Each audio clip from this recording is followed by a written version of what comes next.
Sejam bem-vindos ao nosso programa Papo Saudável e hoje vamos falar de um tema extremamente prazeroso. Trouxemos aqui Joyce Lima, ela é ginecologista, trabalha com sexualidade, ou seja, é uma sexóloga, e vamos falar de um tema gostoso, porém polêmico entre muitos casais. Joyce, seja muito bem-vinda ao nosso programa Papo Saudável. Que prazer estar aqui com você hoje, Rogéria, Eudécio, podendo falar desse tema que tanta gente tem vergonha, tem receio e é tão importante para a vida de todos nós. A sexualidade, ela faz parte das nossas vidas. Joyce, que prazer ter você aqui para falar de prazer. Delícia! Você é uma pessoa muito querida, muito simpática, a gente já conhece e com certeza eles vão assistir, vão amar, porque você tem muito o que dizer pra gente, né? É isso aí, vamos começar então com a primeira pergunta para a nossa convidada, né? Para desmistificar essa questão do prazer e do sexo justamente, né? O prazer pode transformar vidas? Com certeza, Rogéria, o prazer, ele é essencial à nossa vida. Diante de situações prazerosas, o nosso cérebro ele vai liberar substâncias, né, que nós chamamos aí de neurotransmissores, que estão relacionadas a essa sensação de bem-estar, a gratificação. E isso é muito bom para as pessoas, para todos nós. Quando nós pegamos aí uma pessoa deprimida, uma das primeiras coisas que o deprimido perde é essa capacidade de sentir prazer, de ter prazer não só sexual, mas prazer pela vida. Historicamente, o prazer ele vem muito associado ao sentimento de culpa. Eu sempre gosto de citar, quando nós pensamos aí na vida dos santos, ou vida sofrida, quanto mais sofrido, mais próximo do céu. Eu digo que um santinho que eu gosto muito é São Francisco de Assis, porque ele escolheu viver na pobreza, mas ele vivia com a natureza ali com muito prazer. Por que não, né? Por que não? Tá certo. Interessante que o prazer, ele realmente dá sentido na vida, né? Dá sentido. Essa história da depressão, ela é um grande desafio com os problemas e como isso faz diferença, né? Quantas pessoas depressivas no momento e como o prazer anda um tanto quanto banalizado, né? Nos tempos modernos, e era para ser exatamente o oposto agora, né? Porque está tendo muita liberdade, né? Como que você vê essa liberdade de hoje dos jovens? Evidentemente, namorados e namoradas trazem seus respectivos, né, para dentro de casa muito cedo. Como é que é essa mudança de paradigma, mudança de tempos modernos? Como que vocês veem isso, doutora? Bom, eu acho que apesar de ter toda essa liberdade, as pessoas elas não são educadas sexualmente para viverem o prazer, para vivenciarem o prazer. A educação sexual ela é importantíssima, é fundamental na vida para que a gente tenha esse autoconhecimento, para que nós possamos cuidar desse nosso corpo e permitir experimentar esse prazer. Às vezes, nessa modernidade hoje, as pessoas se preocupam muito com performance, em cumprir papéis, em estar ali dentro de padrões. E quando a gente pensa em padrões, acaba sendo muito artificial e perdendo essa naturalidade para vivenciar o prazer. E é uma preocupação com frequência, com números, ao invés de se preocupar com as sensações. Porque o prazer é isso, é experimentar no seu corpo essas sensações. Mas para experimentar, eu preciso me permitir.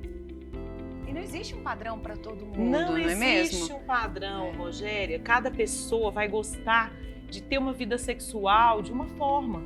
Mas é comum, às vezes, perguntar para as pacientes ou para os pacientes o que eles gostam. e as pessoas não sabem o que eles gostam. Entram ali em alguns relacionamentos sem saber o que gosta, e a comunicação.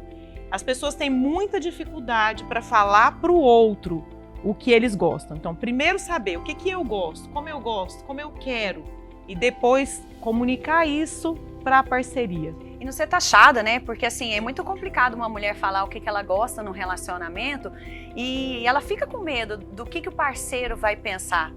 E tocando nesse assunto, eu queria que você contasse um pouquinho pra gente aqui da sua vida, porque você é uma médica ginecologista.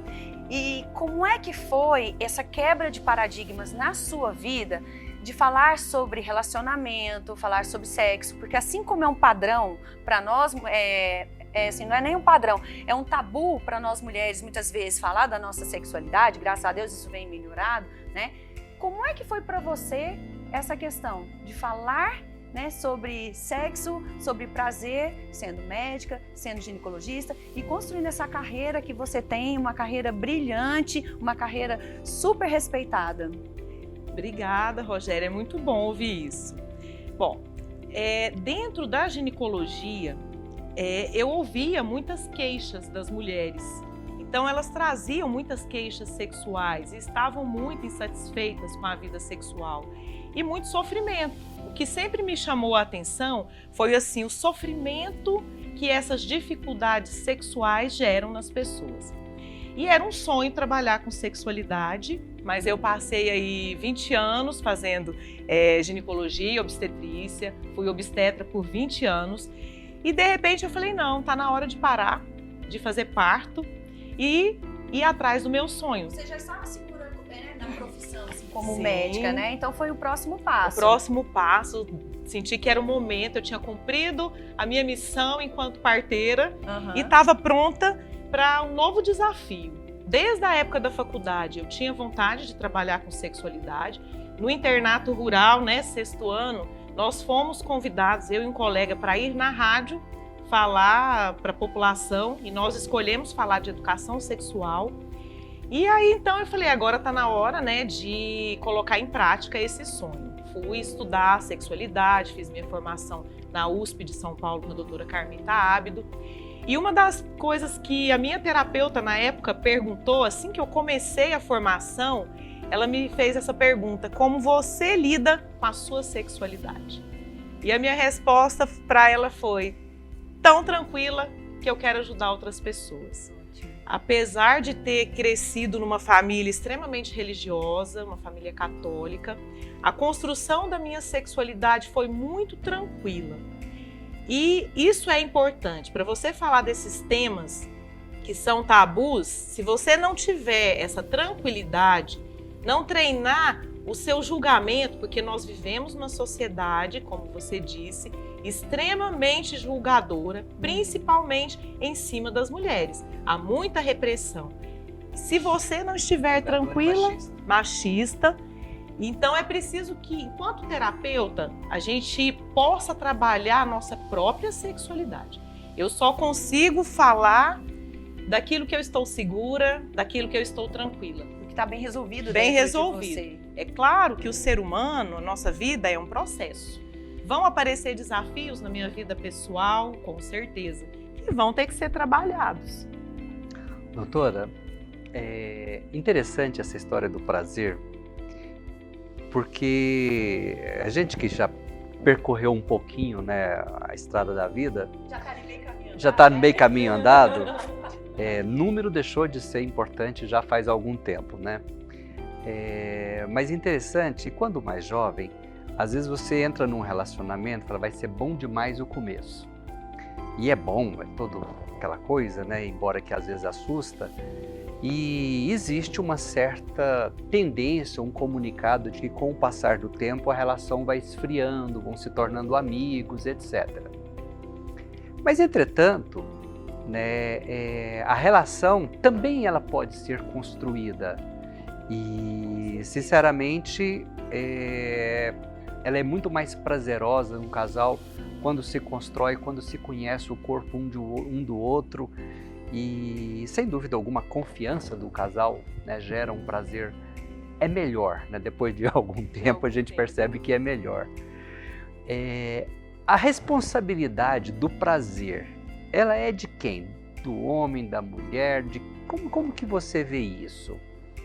Cada um, Eudécio, é responsável pelo próprio prazer. Eu sempre digo isso. Porque nessa sociedade, principalmente por conta do machismo que existe, né? A gente vive numa sociedade que é patriarcal. Os homens, eles se sentem nessa responsabilidade de dar prazer para as mulheres. E eles acabam sendo muito cobrados por conta disso.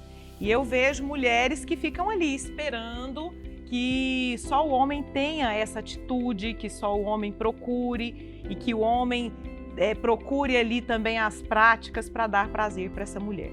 Mas todos nós somos responsáveis pelo próprio prazer e nós temos que buscar esse prazer. De que forma? Com autoconhecimento, sabendo, como eu disse, o que a gente gosta. Eu sempre falo para as pacientes, para elas tomarem um banho sensorial. Na hora do banho, passa esse sabonete, presta atenção nas sensações que seu corpo tem para você poder depois dizer para o parceiro. A parceria, o parceiro, a parceira, eles são facilitadores do prazer do outro ou dificultadores. Mas cada um precisa assumir a sua responsabilidade nesse processo. E eu falo, gente, nós temos na mão o poder do nosso prazer. E aí a gente pega e entrega para o outro esperando que o outro faça. O outro não vai adivinhar, eu preciso falar aquilo que eu quero, que eu gosto. Tem casais que têm mais dificuldade, tem homens que vão às vezes perguntar, onde é que você está aprendendo isso? Eu até brinco, fala que é com a doutora Joyce. Não tem problema, né? Fala as dicas da doutora Joyce, né? Não, e essa dica do banho sensorial eu acho fantástica, porque com a correria do dia a dia, até o nosso banho hoje é um banho rápido. É tipo assim, é para limpar mesmo o corpo e já sair para a próxima atividade. E o tanto que é bom deixar a água cair, aquela coisa gostosa, batendo no corpo, passar um óleo, isso, no fazer uma massagem. pós-banho. É um alto carinho, um alto amor. E para eu sentir prazer com o outro, eu preciso experimentar esse prazer primeiro em mim. E é interessante porque muita gente acha que os homens não precisam de estímulos. Acham que os homens já estão prontos, sempre prontos para o sexo. Não é verdade. Os homens também precisam de estímulo, precisam desse carinho. E falar para a parceira o que eu gosto, como eu gosto. Também tomar o banho sensorial, vale para todo mundo. O olhar é do casal, do né? casal. A gente tem que mudar essa concepção de que o nosso prazer realmente está relacionado ao parceiro e que a gente não tem que se preocupar com o prazer da outra pessoa. Doutora, a gente tem muito mais prazer quando a gente está preocupado em proporcionar prazer, né? É muito bom ver a pessoa que a gente ama sentir prazer e saber que você está proporcionando isso para ela. E automaticamente a sensação assim de eu sou competente ou eu sou capaz disso daí, como o homem, é muito gratificante. É gratificante e ao mesmo tempo ter muito cuidado para não se cobrar tanto. Com certeza é gostoso saber que você está proporcionando prazer para o outro. Mas digamos que você está lá estimulando a sua parceira e ela está pensando na empregada que ela precisa pagar amanhã. Você, ou na babá que não foi. Você pode ser o melhor parceiro do mundo. Que não vai conseguir. Por isso a gente fala, ela é responsável pelo próprio prazer. Porque se não tiver essa conexão corpo e mente e tá prestando atenção ali realmente naquele momento, não tem estímulo tem que ter interação dos que dois. funcione. Não depende só de você, né? Então, muitas vezes a gente acha que está fazendo um papel maravilhoso e, na verdade, não tá, porque a parceira ou o parceiro tá com a cabeça em outro lugar, né? E aí não quer dizer que você não seja competente. Você pode ser altamente competente, mas vai depender desses outros fatores e dessa conexão. Outra coisa que eu tô me lembrando aqui, quando a gente pensa em sexualidade, as pessoas focam muito na questão genital. Nós temos que desconstruir essa ideia. Todo o nosso corpo, ele é orgástico. É possível sentir prazer no corpo todo e, inclusive, ter orgasmos com estímulo de outras regiões não genitais. E quando você se abre para perceber o seu corpo como uma fonte de prazer, como um todo, é completamente diferente. Sai da zona de conforto, né? Totalmente Se diferente. permite, né? Se permite. Eu acho que a gente tem que permitir o parceiro, isso. né? E você vai vivenciar um prazer muito maior. Até fica uma dica aí. Tem um filme, filme que eu assisti ontem, foi até dica do meu marido, que achou, eu já tinha ouvido falar, mas ontem a dica foi dele. E olha, casa com o que nós estamos conversando hoje. Terapia do Prazer. Um filme lindo, tem lá na Netflix e se chama Terapia do Prazer. Assistam juntos os casais, vocês vão aprender muito a sentirem prazer com o corpo todo. Você falou de filme, eu lembrei de um que o ator principal, ele era tetraplégico e ele conseguia sentir prazer quando a pessoa vinha e mexia na orelha dele. A parte sensorial dele estava nas orelhas. Olha que bacana. E ele falava disso, assim, sabe? Foi, assim, muito bacana. E é interessante a gente lidar de forma responsável, né, e se preocupar com o prazer, porque, por exemplo, você é uma das coordenadoras de uma pós que fala sobre suicídio e luto. E eu não sei se aumentou ou se já existia e agora estão vindo mais à tona, né, esses casos de violência sexual, violência doméstica. Então eu queria saber qual é a sua opinião, a sua abordagem, inclusive na pós-graduação. Bom, quando nós montamos a pós, a intenção era trazer esses temas que estavam relacionados com o aumento no número de casos de suicídio. E a violência doméstica, a violência sexual, ela traz um aumento nesse número de casos. As pessoas que são vítimas de violência doméstica ou sexual, elas costumam desenvolver quadros de depressão, de transtorno de estresse pós-traumático, vão ter ideação suicida e se não forem ali acolhidas, se não fizerem um tratamento, vão acabar realmente evoluindo, né, com uma tentativa e com suicídio.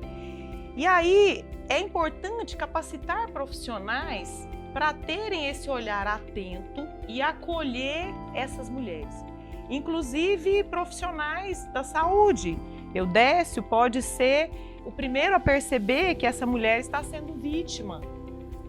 Você, no seu consultório, de repente está lá fazendo uma aplicação de varizes e ela traz alguma história que você percebe que ela está sendo vítima de violência. E nem sempre o ciclo de violência começa por uma violência física.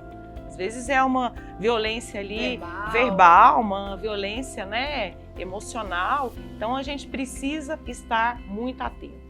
E a gente estava conversando antes, Eudécia, aí estávamos falando justamente sobre suicídio, uma ginecologista que coordena uma pós de suicídio e luto. Então, assim, parece assim, ambíguo, né? Não tinha que ser um psiquiatra, um psicólogo a fazer isso, mas essa visão que você traz pra gente agora, que todos nós da área da saúde devemos nos preocupar com essa questão, que vem aumentado, né, significativamente, é muito importante. Então, eu acredito que não seja só algo da psiquiatria ou da psicologia em se preocupar. Todos nós devemos nos preocupar. É do humano. E isso a Joyce falou pra mim, mas é do humano. Nós, como seres humanos, temos que nos preocupar com o próximo nesse sentido.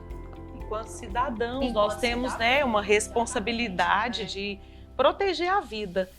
E a violência, infelizmente, a violência sexual, quantos casos, e eu percebo lá no consultório, né, pacientes que elas têm disfunções sexuais por conta de abusos que ocorreram na infância. E as pessoas que são abusadas naquele momento ali, elas não encontram um apoio. Quem deveria proteger não exerce seu papel, não protege de forma adequada. E às vezes até é o agressor. É o agressor, e o quanto a nossa sociedade ainda julga essas mulheres. Quando uma mulher chega com uma história de abuso, demoram para acreditar nela. Eu vejo lá os relatos. Nada porque ela se sente culpada, ela acha que ela fez algo, né, para que a pessoa tivesse aquele olhar diferente para ela. E muitas vezes, com certeza, não é culpa dela, né? De forma alguma. Sim. Não é, né? Ela não tem que se sentir culpada. Doutora, e nós somos carentes de informações dessa área. E que legal, você tem podcast, não é isso? Isso mesmo. E me parece que lançou um podcast agora no Dia dos Namorados para falar de prazer. Pois é, Eudécio. Fala pra gente um pouco sobre novo. Ele. Eu já tinha 2 podcasts anteriores. Um é o Sexo Descomplicado, que eu faço junto com a doutora Clarissa Marini, desmistificando esses tabus da sexualidade. O Poemar by Joyce Lima. Eu escrevo poemas e nesse podcast eu coloco voz e emoção nesses poemas. E agora nós lançamos o podcast Na Medida, em parceria com a GJX Seguros, com o meu amigo Jair Ernesto. E o nome tem tudo a ver com a nossa ideia. Na medida, essa ideia de trazer equilíbrio para a vida. Não só na questão sexual, mas equilíbrio financeiro, equilíbrio familiar, lazer. Nós sabemos que a sexualidade é um dos 4 pilares para a qualidade de vida, junto com família, lazer e trabalho. Então é isso que nós estamos buscando nesse podcast, equilíbrio. E o primeiro episódio veio com um tema polêmico e que depois eu quero ouvir a opinião de vocês também. Amor e sexo andam sempre juntos? Olha que legal. É bem amplo, né? Filosoficamente dá para falar bastante. Muita coisa, né? E Joyce, para as pessoas que não estão habituadas ao podcast, como é que elas podem acessar o podcast? Explica para o pessoal que está em casa ouvindo a gente.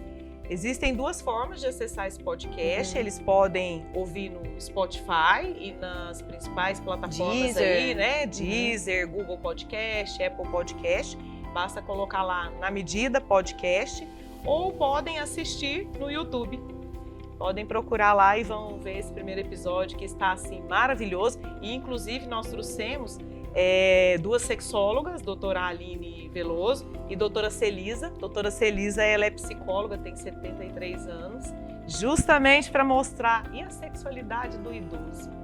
Com certeza. Será que existe, não existe? De que forma ela é expressa e vivenciada? Tem validade, né? Tem validade? Pois é. Não, e nós estamos vivendo escutem. mais, a gente também quer viver com prazer, né? Por que não ter 70 anos e não ter prazer? Claro. Né? Eu quero ser Assistam o podcast. Doutora, maravilha. O que pode, o que não pode na hora H? Pois é, na hora H, tudo aquilo que é consentido por todas as pessoas envolvidas. Hoje a gente não fala só casal, porque nós temos outras configurações aí, poliamor aí, tem trisal, tetrasal, então pode ser que seja mais gente. A palavra consentimento deve nortear o que é permitido ou não na hora H. Então, se todas as pessoas consentem aquela prática, isso é considerado aceitável. Tá tudo certo. Tá tudo certo. Ah, que delícia, Importante é ser gente. feliz. O importante é ser feliz e viver com prazer. Olha, já que o importante é ser feliz e viver com prazer, não deixe de procurar a doutora Joyce Lima no podcast ou no YouTube. Eu tenho certeza que vocês vão amar e vai ajudar bastante, tá bom? Muito obrigada pela sua participação aqui com a gente. Eu que agradeço. Foi muito prazeroso estar com vocês. Obrigada, Obrigada, viu, Joyce? viu, Eudécio? Joyce, igualmente. Conhecer. Gente, nos aguardem. Olha os intervalos, já já estaremos de volta.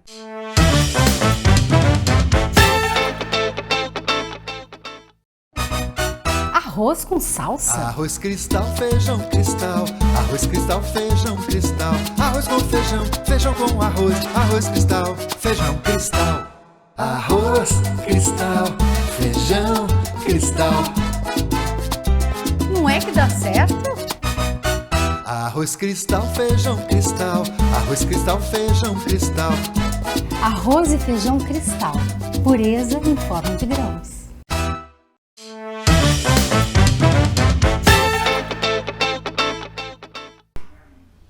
Já estamos de volta. Aliás, gente, esse programa tá dando muito prazer e muita honra. A dupla dinâmica que nós vamos entrevistar agora, é um prazer muito grande tê-los aqui. Nós estamos com o Dr. Anicésio de Paula Ribeiro Júnior, oftalmologista, meu irmão. É uma honra tê-lo aqui novamente no nosso programa. E também estamos aqui com o Vandré Borges Santana. Eu não quero nem errar, porque ele é diretor executivo do Consórcio Intermunicipal de Saúde Rio Vermelho Araguaia. Vocês vão amar o tema que trouxemos aqui para vocês. É uma honra ter vocês aqui. Obrigada, Vandré. Obrigada, Juninho. Que prazer ter vocês aqui, viu? Eu que agradeço mais uma vez a oportunidade. Sou fã de vocês dois como apresentadores. Sou um grande fã do programa. É um prazer estar aqui novamente. Ah, isso aí. Júnior, seja bem-vindo. A gente se conhece já há algum tempo e desde a primeira vez que eu te conheci, foi assim, encantamento à primeira vista, né? E depois ter sua irmã aqui como parceiro, tem a sua esposa como vizinha e parceira de trabalho. Nossa, estamos tudo em família. Tá tudo em família, tá tudo em casa. Tudo em casa. E é realmente muito agradável e prazeroso ter você aqui com a gente. Aliás, é sempre muito bom estar por perto Obrigado. dessa energia gostosa que você tem. E Vandré, seja bem-vindo. Obrigado. A casa é sua. Vamos contar um pouquinho dessa história de vocês, desse consórcio, como que funciona, como que foi criado. Vamos. Quero agradecer muito o convite de vocês. Poder falar de saúde é muito bom, de saúde pública, de SUS. Melhor ainda nesses tempos tão difíceis. Estamos aqui para falar dessa iniciativa que é o consórcio público, que é um modelo diferente que está aí entrando no SUS para garantir mais saúde às pessoas. Com mais qualidade. Com mais qualidade e mais próximo de casa. Então explica pra gente, como é que funciona o consórcio? Bom, os consórcios eles são formados pelos municípios. No caso do estado de Goiás, por volta de 2014, a Secretaria de Estado começou a estimular a implantação dos consórcios. Começou a fazer com que os municípios se sentissem motivados a se consorciar.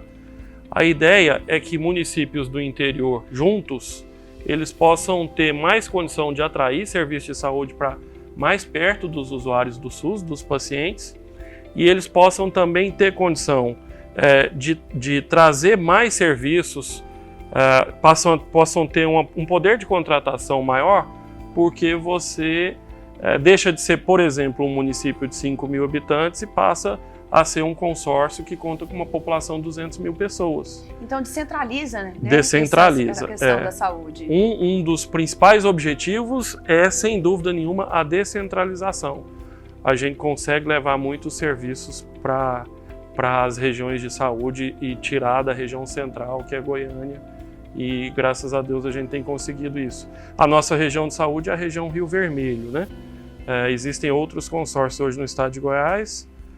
Nós temos mais 2 funcionando e estamos aí na luta. Outros estados têm histórias mais antigas em relação ao consórcio e estão mais estabelecidos. Mas ele assim, a cidade se une, divide o custo do Sim. tratamento, tem um local fixo, cada cidade tem uma unidade de serviço desse consórcio. Como que é a dinâmica? Primeiro, é muito importante a gente frisar que o consórcio é público, então ele é composto pelos municípios mesmo, pelos entes públicos. Os prefeitos são os representantes dos municípios na composição do consórcio. Existe um rateio entre os municípios para custear as despesas administrativas do consórcio, né? E o consórcio ele trabalha tentando atrair o máximo possível de serviços para a região, com os melhores valores possíveis para que os municípios possam ter condição de financiar isso através dos seus recursos SUS. E a sede administrativa hoje do nosso consórcio fica na cidade de Goiás, mas isso não quer dizer que o consórcio atue só lá. O atendimento tem que ser lá. Não. Nós temos, por exemplo, o serviço de endoscopia sendo realizado em Itaberaí. A gente tem eletrocardiograma e radiografia, raio-x laudado remotamente em vários municípios. A gente tem programação para realizar cirurgia e atendimentos em outros municípios no decorrer desse ano, mas você precisa de uma sede administrativa. No caso da região Rio Vermelho, que é a região nossa de saúde, a sede administrativa ficou na cidade de Goiás. Então, só para elucidar para vocês, o Vandré, ele fica alocado lá em Goiás Velho. E o doutor Anicésio está alocado aqui em Goiânia. Isso. Então, como que esses dois, e eu queria que você respondesse pra gente, fizeram essa parceria? Goiânia, oftalmologia, cirurgia de catarata e o consórcio que está alocado lá em Goiás Velho. Então, o ano era 2017, né, Vandré? 2017. Vandré, eu já fazia um serviço, um trabalho na cidade de Itaberaí. Itaberaí é uma cidade que faz parte, um município que faz parte do consórcio. E o Vandré ficou sabendo do meu serviço, do meu trabalho em Itaberaí e entrou em contato comigo. E o Vandré veio, né, com essa ideia de poder trazer a oftalmologia, a cirurgia de catarata, que é uma especialidade que é muito difícil se ter no interior, né, do estado ou do país. É uma especialidade que ela tá muito enraizada nas grandes capitais. E o Vandré veio com essa ideia de poder a gente fazer as cirurgias de catarata e cuidar de toda a região, né? Cuidar dos municípios do consórcio. Quando o Vandré me falou, eu, mesmo sem conhecer o serviço do consórcio, eu já topei na hora, porque isso era uma vontade que eu tinha muito grande de levar a medicina para o interior do nosso estado, de levar a cirurgia de catarata para poder melhorar a vida das pessoas que moram no interior e que não têm acesso à saúde. E eu já tinha uma expertise já de 10 anos nesse serviço, porque, igual o André falou, os consórcios em alguns outros estados já são mais funcionantes. E aqui no estado de Goiás não era. Eles foram, né, não sei se foi o primeiro, um dos primeiros consórcios a conseguir fazer essas cirurgias. Então, como eu já tinha expertise em Minas Gerais, Sim, de muitos anos, quando o André me falou, eu topei na hora, né, Vandré? Foi, isso. Foi assim, nasceu de duas ideias malucas, assim. E de muita vontade de dar certo, né? Não tinha um modelo que a gente tivesse para seguir. E outra coisa interessante é que o recurso que financia essas cirurgias é um recurso que era sempre destinado à região Rio Vermelho, é um recurso SUS, mas que ele sai de uma portaria do Ministério da Saúde anualmente, mas que a região não utilizava, não conseguia executar, e aí acabava que pactuava, a gente usa esse termo no SUS, pactuava com o município de Goiânia, para Goiânia executar os serviços aqui, então as pessoas tinham que vir para cá, de lá para serem atendidas aqui. Então nós conseguimos manter o recurso lá e conseguimos realizar os procedimentos lá. É muito mais fácil você levar uma equipe do que trazer toda a comunidade para cá, não é mesmo? E muito importante frisar que o Dr. Anicésio leva toda a infraestrutura, tanto técnica quanto de recursos humanos, e a gente tem um outro parceiro nessa história que é o Hospital São Pedro, que cede o centro cirúrgico. Espaço físico. E alguma coisa administrativa, os funcionários da recepção e tal. André, eu conheço esse garotão aí, eu sei que ele tem um poder de fazer cirurgia que é uma loucura. Sim. O homem é uma máquina de competência e eficiência. Vocês já conseguiram, vocês têm obviamente dados de quantas pessoas já foram beneficiadas por essas cirurgias de catarata? O Anicésio deve ter, porque assim, essa nossa ideia que iniciou em 2017, depois ela se desdobrou em mais um projeto lá que ele também está inserido nele, que é um convênio que o hospital aí fez direto com a Secretaria de Estado, e hoje então o Anicésio faz lá cirurgias tanto por esse convênio quanto pelo consórcio. Nós já temos realizado lá, Eudécio, uma média de 2.000 cirurgias de catarata. É muito bom a gente poder trazer esse assunto para as pessoas que estão em casa, para saber o tanto que é difícil organizar a logística de fazer o bem e pensar que isso está vindo realmente do SUS. Então, o Papo Saudável é para isso, gente, para a gente trazer esse tipo de assunto para vocês verem que é possível quando tem vontade das duas partes. E aí eu queria que você explicasse para a gente, doutora Anicésio, qual que é a logística? Como é que foi montar essa equipe? A logística de levar, né, de convidar, por exemplo, as técnicas de enfermagem. Olha, nós vamos para Goiás Velho de tanto em tanto tempo. Conta um pouquinho para as pessoas que estão em casa sobre essa logística. Como é que foi do topar, organizar a equipe e colocar para funcionar lá no Hospital São Pedro de Goiás Velho? Nós já temos toda essa experiência com cirurgia de catarata já há muitos anos. E nós tivemos um apoio muito grande da parte administrativa do Hospital São Pedro. Então, é o que você falou, Rogério. Não precisa de muita coisa, né? Precisa ter vontade. Então, nós fizemos aquisição de microscópio, de aparelho para poder fazer a cirurgia de catarata, de todos os insumos que a gente, né, mantém dentro do hospital. E o hospital dá pra gente, né, toda essa estrutura, né, tanto de, né, enfermagem, quanto de equipe de recepção, quanto de parte de farmácia. Eles sempre estão junto com a gente para a gente poder executar as cirurgias. E eu tenho muita sorte de ter uma equipe também que gosta muito de fazer, ama muito o que faz. Então também não foi difícil de convidar a minha equipe para poder a gente fazer essas cirurgias lá em Goiás Velho, né, Vandré? O pessoal dele é motivado. A equipe dele é boa. Com certeza. E a equipe é composta por 3 médicos, né? É você, mais um... Nós somos, né? Tem um cirurgião, tem uma oftalmologista, que é a doutora Vanessa, que ela faz todos os prés, os pós-operatórios. Tem o Dr. Weber, que é um anestesista, que também tem muita experiência na parte de cirurgia de catarata. Então, todos os pacientes, para poder operar, né, eles chegam lá com exames pré-operatórios, já chegam examinados, fazem todos os exames oftalmológicos, né, para poder a gente saber qual tipo de lente que nós vamos implantar em cada paciente. Passam pelo risco cirúrgico com cardiologista. Passa pelo risco cirúrgico com cardiologista. Lá do São Pedro. Ou do São Pedro ou do consórcio. Do consórcio. Então a gente tem, assim, envolvendo mais ou menos 20 profissionais que são muito competentes. Então, eles são muito competentes e eles têm muito amor pelo que eles fazem. André, Sim. E o consórcio atende 16 municípios, né? Sim. E como que se deu a escolha pela cidade de Goiás Velho para ser a sede administrativa? É que o estado de Goiás ele é dividido em 17 regiões de saúde. Todo o estado no Brasil ele tem as divisões de regiões de saúde. Nós temos 17.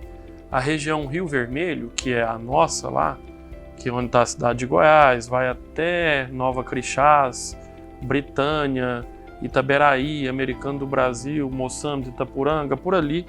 A cidade polo da região, e isso já é definido pelo SUS mesmo, por toda a estrutura do SUS, a cidade polo é a cidade de Goiás. Lá que está presente a Regional de Saúde Rio Vermelho, que é um braço da Secretaria de Estado. Toda cidade polo das regiões de saúde tem uma Regional de Saúde, que é um órgão que pertence à Secretaria de Estado. Daí, como lá é a cidade polo, como o Hospital São Pedro é o maior hospital da região, como você tem mais estrutura de saúde funcionando lá, e aí então acabou que naturalmente o consórcio foi sediado lá. E a primeira presidente do consórcio foi a prefeita de Goiás. Olha que interessante. Seria um raio de 100, 150 metros mais ou menos de quilômetros? Goiás. Quilômetros, perdão. Nova Crixás dá mais, né? Nova Crixás dá uns 200... Mas é a mais distante. Mas é a mais distante. Aí pra cá já é mais ou menos 100, 150 quilômetros. Um raio de mais ou menos isso mesmo. Uma população de 200 mil pessoas. É uma turminha bem considerável. O consórcio já funciona há quanto tempo? E como é que foi criar na população essa cultura da descentralização? Porque muitas vezes, aqui em Goiânia, a gente vê que as pessoas às vezes ou tratam aqui ou gostam muito de ir para São Paulo. No interior, a gente tem essa concepção que as pessoas gostam muito de vir para cá, porque acham que aqui vai ter um tratamento melhor. Como é que foi mudar essa cultura das pessoas? Eu me lembro bem que o Alicerce nunca soube disso, eu nunca nem contei para ele vai saber agora. Primeira mão, hein, gente? Puro! Primeiro, o consórcio nasce em setembro de 2017, em dezembro a gente tava fazendo 100 e tantas cirurgias de catarata. Então olha pra você ver que loucura. Eu acho que foi meio assim, coisa de Deus tinha que dar certo mesmo, né? Porque não tem cabimento isso, porque a gente inovou a ponto da Secretaria de Estado na época, o secretário de Estado ficou surpreso com o que a gente estava conseguindo fazer lá, com os valores que a gente estava conseguindo executar o serviço e com quantas pessoas a gente estava conseguindo fazer o trabalho. Mas aí eu me lembro que na primeira cirurgia, um secretário de saúde de uma cidade lá próxima chegou no fim do dia e a primeira teve um problema técnico de um aparelho que... O pedal, que teve que buscar de Goiânia, né? E teve que buscar de Goiânia e tal. E aí demorou mais um pouco. O Anicésio saiu do centro cirúrgico, já devia ser umas 8 horas da noite. E aí ele ainda foi ver todos os pacientes que tinham operado. E o secretário de saúde de uma cidade próxima chegou assim e falou: André, será que esse negócio vai dar certo? Não é muita gente, não... tá tudo certo mesmo. Eu falei: o senhor pode confiar, tá tudo ok aqui, vai dar tudo certo, tudo sob controle.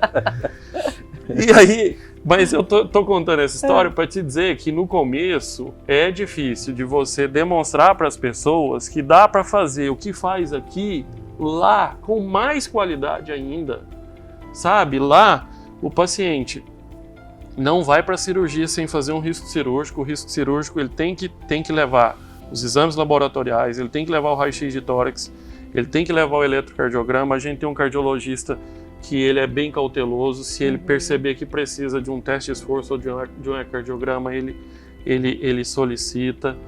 O paciente faz o pré-operatório no dia da cirurgia, então ele já vai para o centro cirúrgico com todos os dados da consulta pré-operatória. O primeiro pós-operatório é no dia da cirurgia, o segundo pós-operatório é em média 10 dias depois, né? 7 dias. 7 dias depois. Quando algum paciente tem algum probleminha, a equipe do Anicésio está aqui sempre pronta para atender. Então, assim, a gente não consegue isso aqui. E aí tem o transporte da própria cidade para trazê-los Isso. aqui para fazer a consulta, se for necessário. Tem o transporte da própria cidade. Mas, assim, olha, eu acho que nem 10 pacientes até hoje desses 2.000 tiveram que vir aqui para fazer mais um retorno. E quando o paciente vem fazer uma cirurgia aqui, por exemplo, em Trindade, que está saindo bastante cirurgia, ou até mesmo aqui em Goiânia, você não consegue ter essa dinâmica, sabe? De fazer todas essas consultas, todas essas avaliações nesse tempo, do paciente ser tão bem acompanhado, tão de perto. O paciente sente alguma coisa, ele fala conosco, lá a gente está perto, ele manda mensagem, ele tira foto, ele explica o que está acontecendo e a gente dá a resposta 1 hora depois. Aqui é tudo mais difícil, é tudo mais formal. Certeza. Lá a gente consegue, acho que dá mais... Acho que a gente consegue dar um atendimento mais humano. Um atendimento mais humanizado, com certeza. E me diz uma coisa, André. Toda vez que tem alguma coisa na área de saúde que está funcionando, a notícia corre e aparece gente de tudo que é polo fora daí, que viu ouvir falar, viajam de longe, vêm.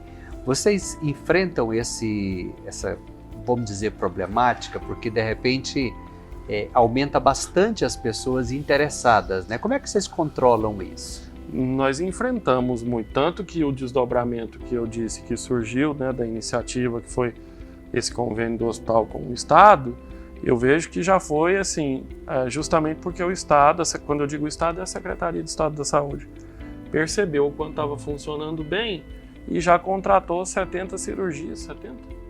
Cerca de 70 cirurgias mês do hospital. Então, essa notícia correu mesmo, mas agora nós estamos tendo um outro problema. A gente não está tendo mais catarata na região. É verdade.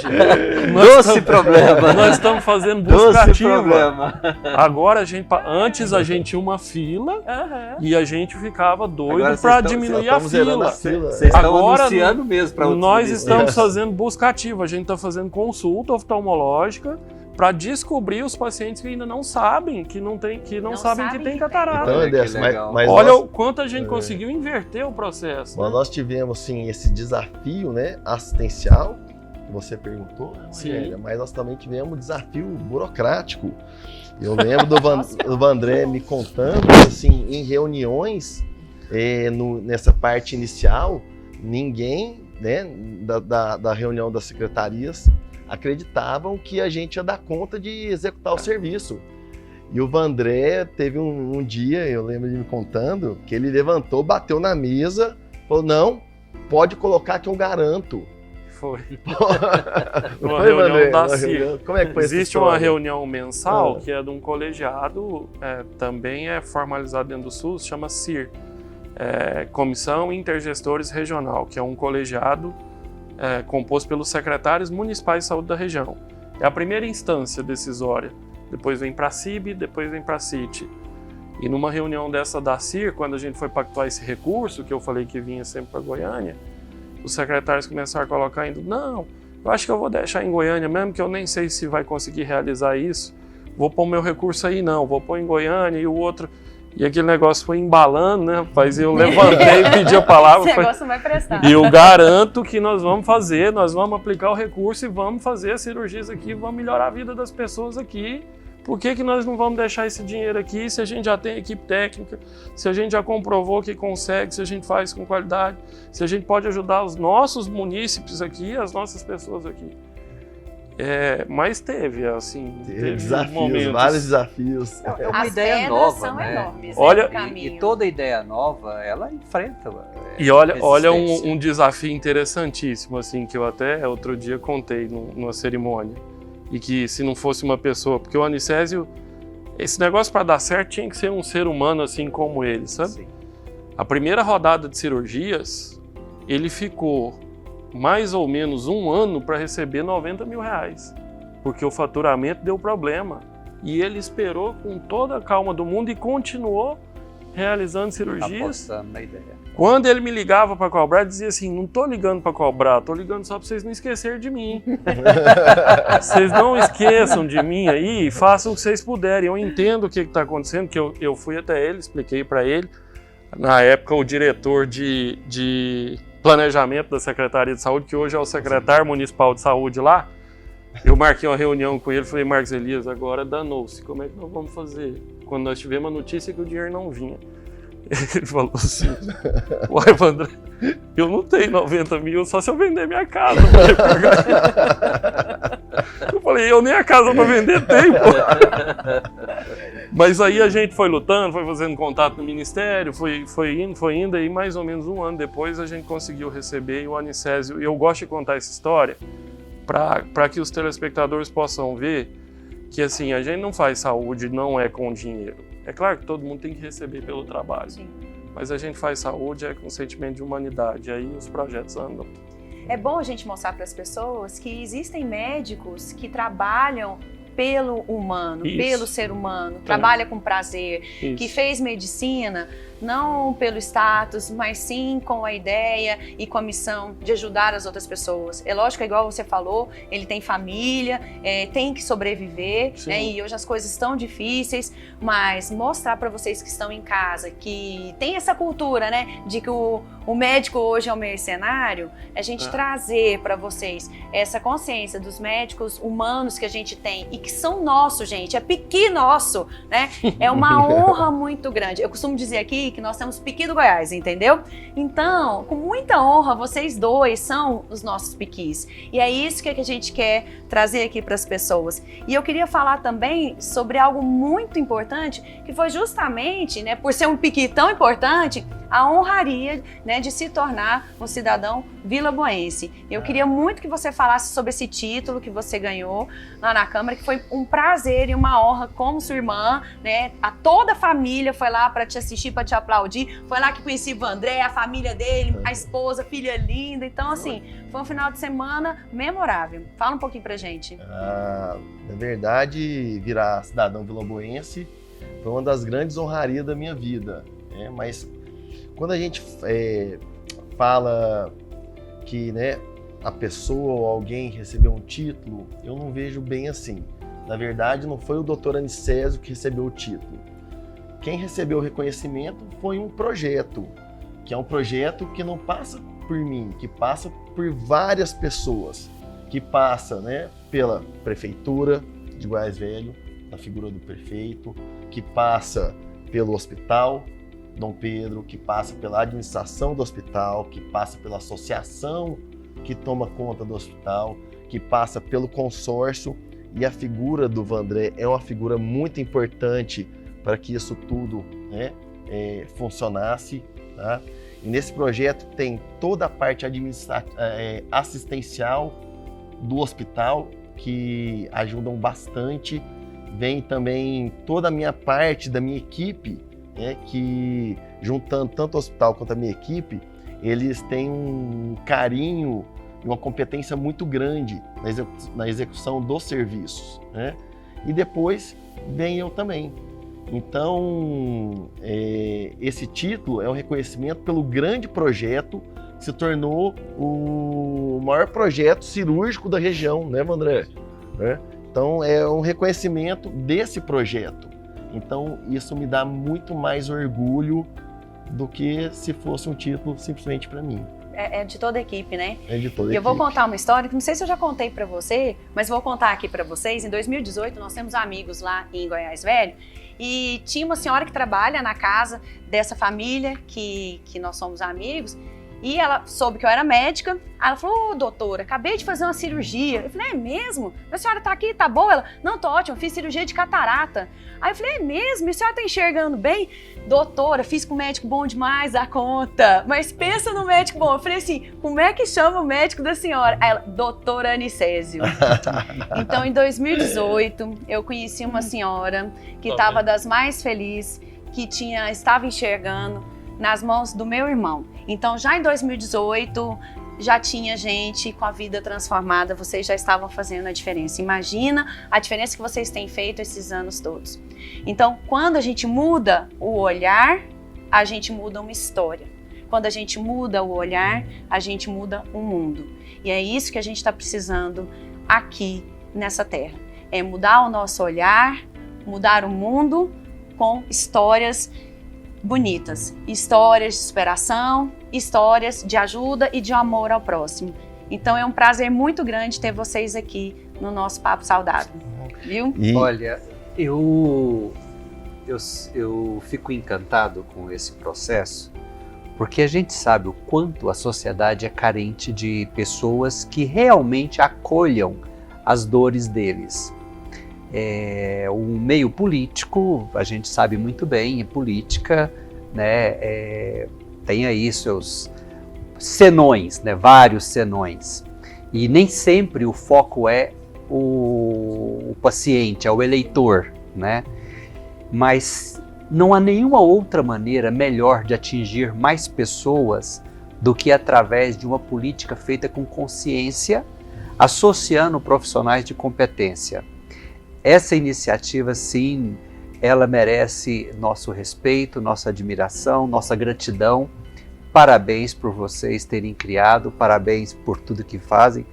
Eu conheço você aqui agora, mas esse garotão eu já conheço há mais tempo. Ele operou meu pai. Meu pai é fã de carteirinha dele, a família toda, nós todos somos. Os meus pais também são fã dele. E é um prazer enorme realmente recebê-los aqui na nossa casa e contar para eles toda essa história linda e que outros se inspirem e façam o mesmo. Parabéns. Muito obrigado, gente. O prazer é nosso. Prazer é nosso. E são as palavras de Cora Coralina. Eu não sei se a vida é curta ou se é longa, mas nada importa se a gente não tocar no coração das pessoas. E é isso que esse projeto faz lá, né, André? E ele virou cidadão camponense e já está recebendo Cora Coralina. E logo, logo nós vamos ter Papo Saudável lá em Goiás Velho. Gente, fiquem com Deus. Esse é o nosso Papo Saudável. Se vocês não estão nos seguindo nas redes sociais, nos sigam no Instagram, programa.papo saudável. No YouTube, programa Papo Saudável. E até o nosso próximo Papo Saudável.